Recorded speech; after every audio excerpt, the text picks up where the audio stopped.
Hello and welcome to Sharmila English channel once again. Children, last I was teaching you all the poem that was from lesson 1, the photograph of class 11. Today, I have taken another poem and it's very lovely. And the name of the poem is The Laburnum Top by Ted Hughes. It is The Laburnum Top by Ted Hughes. Children, I would like to present the central idea of the poem. And yes, let me tell you, this is very interesting poem in which we can find the poem is very well explained about the relationship with the relationship among within the tree and a, a little bird. Let's see what is the main idea of this poem. The poem, The Laburnum Top, is a beautiful poem in which the poet has used the tree and goldfinches as a symbol of life and its fluctuations. In this poem, the poet actually describes how the visit of a goldfinch changes the laburnum tree, the life of the laburnum tree. The goldfinch transforms the tree and makes it come alive as the chicks of the goldfinch starts to rustle and chirp on seeing her. Once the goldfinch leaves the tree, it becomes quiet and still again. The laburnum tree symbolizes the pattern of our life in general, which is usually dull and inanimate. The goldfinch breaks the usual pattern and makes it lively. It here signifies the life of the tree, which was dull, which was dead. The bird makes the tree lively.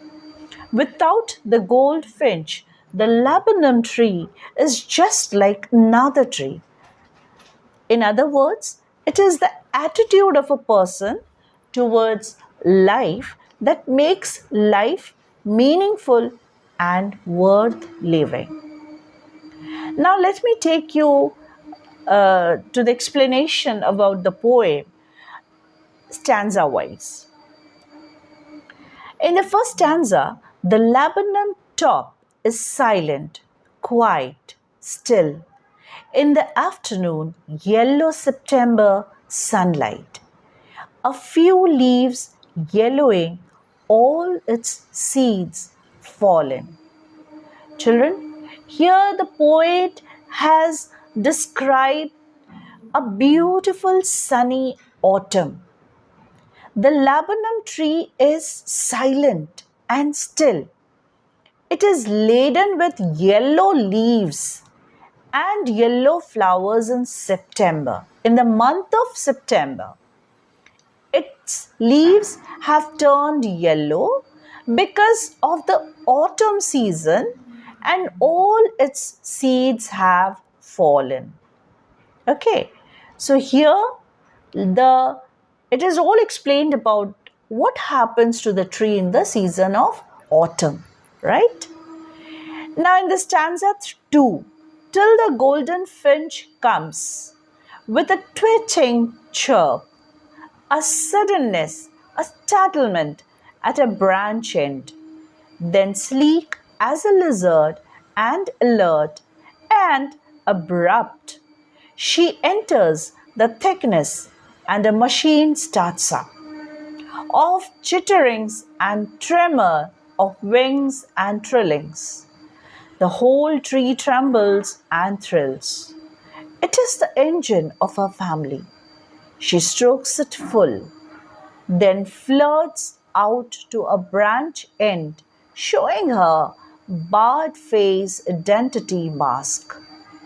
Here, after some time, the goldfinch makes a strange, short, high-pitched sound. Then with here in stanza 2, actually the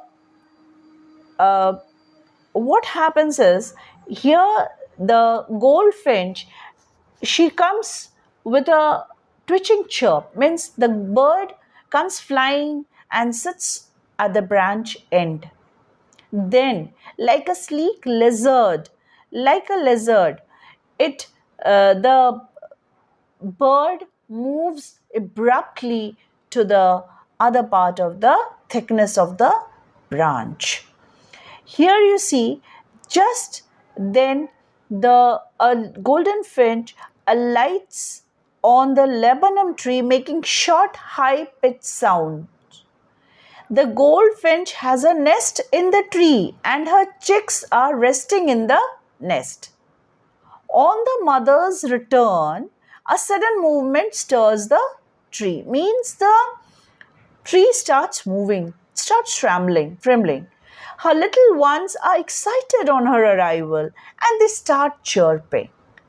The cautious mother enters the tree with great care so that no predator would come to know that her babies are housed in the nest. And the poet has compared the alert, abrupt, and sleek movement of the goldfinch bird with that of a lizard. Means the goldfinch has been called the engine of her family. Just as the engine starts up the machine, her arrival in the nest has suddenly started up the silent machine, that is the nest. That is, the young ones have started chittering and making noise. By feeding her young ones, she has added fuel to the machine, and as a result, the chicks now have the energy to be active and make noise. Now, after feeding her chicks, the goldfinch flies up and rests on the end of the branch of a tree, and her identity concealed behind the yellow flowers and yellowing leaves. Now, in stanza 3, we are in the stanza 3, then with very delicate whistle chirp, whisperings, she launches away towards the infinite, and the laburnum subsides to empty. Here, airy means a strange in a frightening or mysterious way. After some time, the goldfinch makes a strange, short, high-pitched sound, and then she flies away towards the infinite sky. The laburnum tree becomes silent again. Why? Because the bird has left the place. Till the bird was there, the tree was thinking that the tree has got a relationship with the bird. But now that the bird has already flew away, the tree is again silent and dead. So the laburnum tree becomes silent again after the departure of the goldfinch, and everything seems to be the same as it was before the arrival of the goldfinch. Children, here I would just like to tell you that the relationship between two things should be very lovable. Very lovable.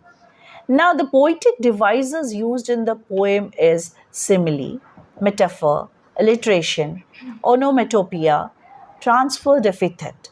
Now, what is simile here? As I explained to you, that in this figure of speech, when one thing is compared to another, it is called simile. For example, simile is in this poem is sleek as a lizard, because lizards are very sleek.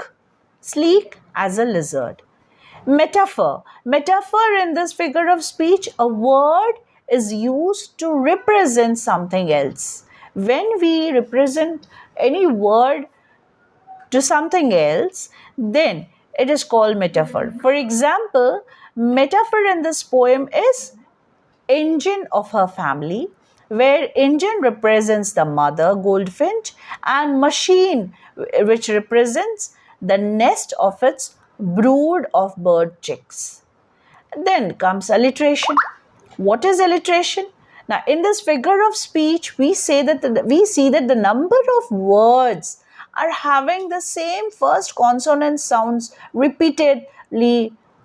It's a repetition of the word. That is called alliteration. For example, here, what is the alliteration? September, sunlight, suddenness, a startlement, and alert and abrupt. The tree trembles and thrills. So these are all repetition of same words, same sound. So this is called alliteration here. Onomatopoeia. What is onomatopoeia? In this figure of speech, a word is formed from a sound similar to it. Example of onomatopoeia is twitching, chirp, chirp, chitterings, thrillings, whistle, chirp. Means a word is formed from a sound similar to it.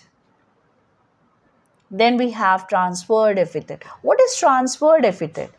It is a description which refers to a character and or event, but it is used to describe a different situation or a character. Her barred face identity mask is an example of transferred epithet in this poem. The flowers of the laburnum tree falls like bars, and when the bird sits behind the flowers, the shadow of the flowers on her face looks like she is wearing a mask that has bars on it. Okay, so here we see that how beautifully the poem is being described, and the relationship with the tree and the bird is described. And it's the laburnum tree here shows that the poem shows here that till the bird was there on the tree, it gets the affection, the tree gets the affection, and with the affection of the bird, the tree gets life. But once when the bird flew away, the tree is dead again. So here I have already explained you the poem with stanza wise, and I have already explained you the poetic devices used here. Now children, if you find it easier that the way I explained you have understood, then you can please subscribe, share and like my channel again. But do not forget to share it with the students of others who want to know what is the real theme of the poem, the explanation of this poem. There are certain questions also if you want me, like for example, what laburnum is called in your language, or which local bird is like the goldfinch. Now, if you want to get to know some more questions, here it is. Like, what do you notice about the beginning and the ending of the poem? Okay, now here, what is the bird's movement compared with? Here, there are certain questions, children. If you get some doubts, or if you want to know something more, then you can please write in my comment section. And I would also share my questions in the PDF. If you want to get it in the PDF form, then you can get it the questions in my channel also. Please, till then children, you can please stay tuned, watch my channel, subscribe, share and like my channel. Till then, see you all children. Thank you once again. Thank you to visit my Sharmila English class. Thank you.